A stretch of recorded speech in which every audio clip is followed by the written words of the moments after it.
Hello and welcome to Kautilya academy press complex. आज हम English की कड़ी में एक नया लेक्चर, एक नई वीडियो लेके आए हैं और इसमें हम आपको बताएंगे कि आप टेंस को इजीली कैसे पढ़ सकते हैं और कैसे हमेशा के लिए अपने दिमाग में रख सकते हैं। टेंस का नाम सुनते ही हमारे दिमाग में बहुत सारी चीजें आने लगती हैं कि टेंस का मतलब क्या, इतने सारे स्ट्रक्चर याद करने हैं, टेंस क्या होता है। हम बचपन से पढ़ते आ रहे हैं, लेकिन सडनली अगर किसी भी बच्चे को उठाकर और पूछ लिया जाए कि चलो पास्ट परफेक्ट कॉन्टिन्यूअस का स्ट्रक्चर बता दो, तो वो कंफ्यूज हो जाएगा। वो क्या डिमांड करेगा, सर मुझे लिखने का मौका चाहिए। फिर वो सोचेगा, फिर वो लिखेगा, जबकि हम बचपन से उसे पढ़ते आ रहे हैं। तो आज हम ऐसे इजी स्टेप में पढ़ेंगे कि हमें हमेशा जीवन भर के लिए याद करने से मुक्ति मिल जाए और वो हमसे बनता भी रहे। तो कैसे, आइए देखते हैं। तो सबसे पहले हम ये देखते हैं कि टेंस होते कितने प्रकार के हैं। तो टेंस बेसिकली तीन प्रकार के होते हैं: past, present and future.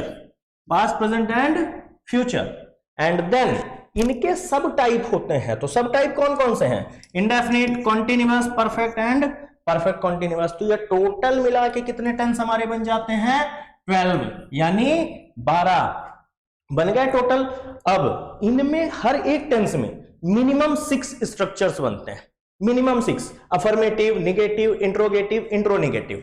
Interrogative में 2 बनते हैं, एक हेल्पिंग वर्ब से शुरू होने वाले और एक क्वेश्चन वर्ड से शुरू होने वाले। ऐसे ही इंट्रोनेगेटिव में क्या होता है कि हेल्पिंग वर्ब से शुरू होने वाले और क्वेश्चन वर्ड से शुरू होने वाले। तो टोटल स्ट्रक्चर कितने बनते हैं हमारे?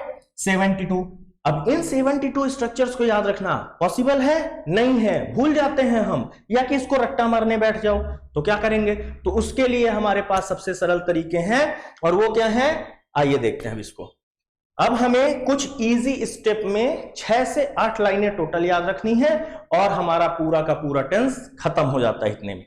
कैसे? सबसे पहली चीज क्या दिमाग में रखनी है? पास्ट शब्द जहां भी आए, जहां भी पास्ट शब्द आ रहा है या पास्ट टेंस आ रहा है, तो दिमाग में तुरंत लाना कि पास्ट हमेशा क्या लेगा? वर्ब की सेकंड फॉर्म लेगा। पास्ट को क्या चाहिए? वर्ब की सेकंड फॉर्म। वहीं अगर प्रेजेंट आ गया और प्रेजेंट बोलता है कि हम आए हैं, वर्तमान काल, तो क्या करेगा वो या तो वर्ब की फर्स्ट फॉर्म लेगा या फिर फिफ्थ फॉर्म लेगा। फिफ्थ फॉर्म का मतलब क्या होता है? V1 plus SES। ठीक है, गो का गोज, ईट का ईट्स, वो होता है फिफ्थ फॉर्म। तो ईट हो गया फर्स्ट फॉर्म, ईट्स हो गया फिफ्थ फॉर्म, गो हो गया फर्स्ट फॉर्म, गोज हो गया फिफ्थ फॉर्म। तो 2 चीजें याद करना है। पहले क्या ध्यान में रखना है कि पास्ट टेंस जहां भी आएगा वो क्या लेगा? वर्ब की सेकंड फॉर्म। दूसरा क्या होना चाहिए? प्रेजेंट जहां भी आएगा वो क्या लेगा? फर्स्ट या कि फिफ्थ फॉर्म। अब आते हैं अगला, जहां भी डू, डज या डिड, 3 में से डू, डज या डिड। अब डू कौन सा है? तो डू हो गया हमारा फर्स्ट फॉर्म, डज हो गया हमारा फिफ्थ फॉर्म और डिड हो गया हमारा सेकंड फॉर्म। तो इसका मतलब क्या है? ये इंडेफिनिट से रिलेटेड बात कर रहे हैं। तो जहां भी do, does, did helping verb के रूप में आए।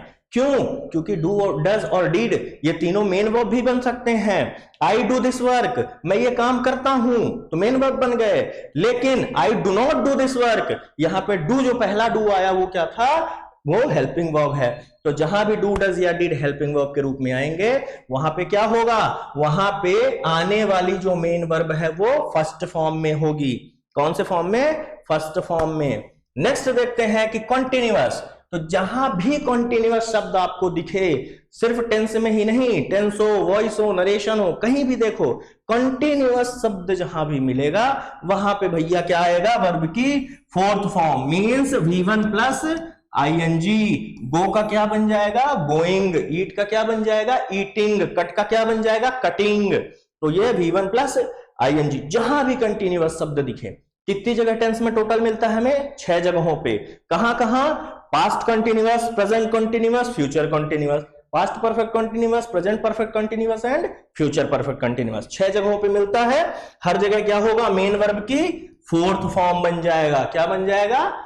V4 बनेगा, ये वर्ब की फोर्थ फॉर्म। कब? जैसे ही कंटिन्यूअस शब्द दिखा। नेक्स्ट आते हैं परफेक्ट पे। जहां भी परफेक्ट शब्द दिखा, परफेक्ट शब्द दिखते ही, ये भी कितनी जगहों पे दिखता है? 6 जगहों पे। कहां कहां? Past perfect, present perfect, future perfect, past perfect continuous, present perfect continuous and future perfect continuous. 6 जगहों पे मिलेगा और इन 6 की 6 जगहों पे क्या होगा कि जहां परफेक्ट शब्द दिखेगा वहां हैज, हैव या हैड में से कोई ना कोई अवश्य आएगा। क्या होगा? कोई ना कोई अवश्य आएगा। हैज का मतलब यहां वर्ब की 5th फॉर्म, हैव मतलब 1st फॉर्म और हैड मतलब 2nd फॉर्म। तो जहां भी परफेक्ट शब्द आया वहां हैज, हैव या हैड में से कोई ना कोई अवश्य आएगा, चाहे कोई सा भी टेंस होगा। ठीक है, आगे आते हैं। जहां भी हैज, हैव, हैड आया, 3 में से कोई भी आ जाए, चाहे हैज, चाहे हैव या हैड, जहां भी ये हेल्पिंग वर्ब के रूप में आए तो इनके आगे आने वाली जो मेन वर्ब है या आगे आने वाली जो भी वर्ब होगी वो किस में होगी? 3rd फॉर्म में। 100% इनको क्या चाहिए? हैज, हैव, हैड अगर हेल्पिंग वर्ब के रूप में आते हैं तो इनको 3rd फॉर्म वर्ब की चाहिए ही चाहिए, तो हमें उनको वर्ब की 3rd फॉर्म दे देंगे। ठीक है, आगे नेक्स्ट देखते हैं।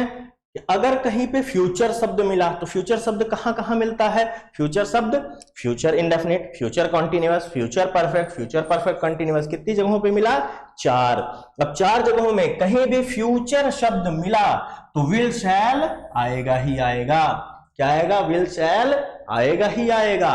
अब विल शैल चूंकि एक मॉडल भी होता है तो मॉडल के दृष्टि से अगर देखेंगे तो मॉडल प्लस V1 की जोड़ी या टूट है तो वो भी नियम चलता है। दूसरा, हम सिंपल वे में याद रख सकते हैं कि जहां भी विल शैल आया तो उसके बाद वर्ब की 1st फॉर्म आएगी ही आएगी।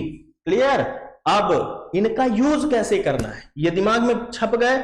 अब चलो मैं एक एग्जांपल करके दिखाता हूं, आपको अभी समझ में आएगा। मान के चलो मैं बना रहा हूं पास्ट परफेक्ट कॉन्टिन्यूअस टेंस का। अब इसका मुझे स्ट्रक्चर बनाना है तो सबसे पहले क्या करना है? तो सबसे पहले दिमाग में क्या ले लो? यहां से शुरुआत करें तो भी कर सकते हैं, इधर से शुरुआत करेंगे तो भी कर सकते हैं। चलो सीधा तो सब करते हैं, हम उल्टा करके देख लेते हैं। कंटिन्यूअस शब्द है, कंटिन्यूअस है मतलब वर्ब की 4th फॉर्म आनी तय है, कोई इसमें डाउट की बात ही नहीं है, आ गई 4th फॉर्म। अब इसके पहले देखते हैं कौन सा शब्द है? परफेक्ट शब्द है।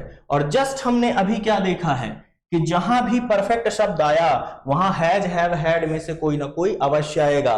तो जैसे ही हम यहां परफेक्ट शब्द देखें तो हम क्या करते हैं? हैज, हैव और हैड तीनों को लिख लेते हैं। ठीक है, बीच में प्लस तो लगता ही है तो प्लस लगा दिए। अब हम हैज, हैव, हैड को लिख लिए। अभी हमको ये तो पता नहीं कौन सा फाइनल आएगा, चलो कोई दिक्कत नहीं।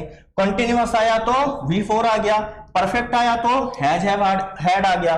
लेकिन हम यहां ये देखते हैं कि हैज, हैव, हैड में से कोई सा भी आएगा तो उसे क्या चाहिए? वर्ब की 3rd फॉर्म चाहिए। अब वर्ब की 3rd फॉर्म चाहिए और यहां इसको क्या चाहिए? कॉन्टिन्यूअस को मेन वर्ब की 4th फॉर्म चाहिए। तो अब उसको हमें 4th फॉर्म तो देनी ही पड़ेगी, लेकिन इसको भी क्या करना है? 3rd फॉर्म भी देनी है। ठीक, तो यहां जगह कम है इसलिए थोड़ा आगे बढ़ा देता हूं कि यहां पे हमने लिखा V3 और ये कंटिन्यूअस वाला V4। तो कंटिन्यूअस जहां आया तो V4 आएगा ही आएगा और परफेक्ट आया तो हैज, हैव, हैड आएगा ही आएगा। और हैज, हैव, हैड में से कोई सा भी आए तो उसके बाद वर्ब की 3rd फॉर्म आनी ही आनी चाहिए। अब इतना लिख लिया हमने। अब इसके बाद देखते हैं कि है कौन से टेंस का है। तो यहां हमने पास्ट की बात की थी, जो पास्ट का है, पास्ट है इसलिए पास्ट को क्या चाहिए? पास्ट को हमेशा चाहिए वर्ब की 2nd फॉर्म। तो इन तीनों में 2nd फॉर्म कौन सी है? तो हैज क्या है? वर्ब की 5th फॉर्म, हैव है 1st फॉर्म और हैड जो है वो है 2nd फॉर्म। हैड क्या है? 2nd फॉर्म, मतलब यहां हैड रहेगा और हैज और हैव ये दोनों गायब हो जाएंगे। तो हैड बचा, V3 बचा, V4 बचा।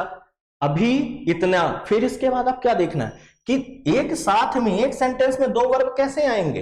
तो जब ऐसी सिचुएशन होती है तो हमारे पास कंपनसेशन वर्ब होती हैं, वो जो होती हैं 2। कौन कौन सी? पहली बी और दूसरी हैव।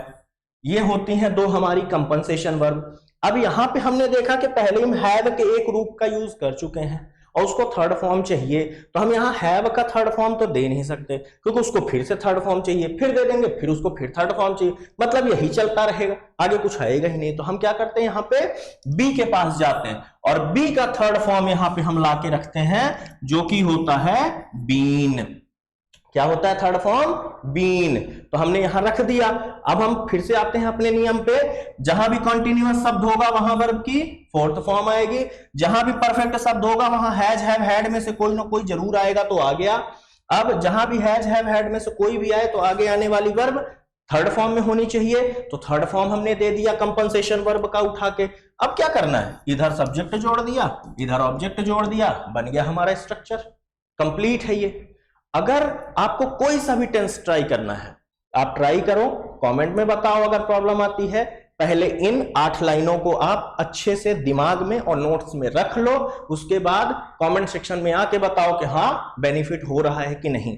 बस ध्यान से इसको वीडियो को 1 से 2 बार आप देखो, पढ़ो, और उसके बाद कोई सा भी टेंस आप उठाओ, उसका स्ट्रक्चर आप एकदम ऐसे ही हवा में बनाओगे और फिर याद करोगे हमको। ठीक है, चलिए मिलते हैं फिर नेक्स्ट वीडियो में कुछ ऐसी ही नई जानकारियों के साथ। तब तक के लिए जय हिंद।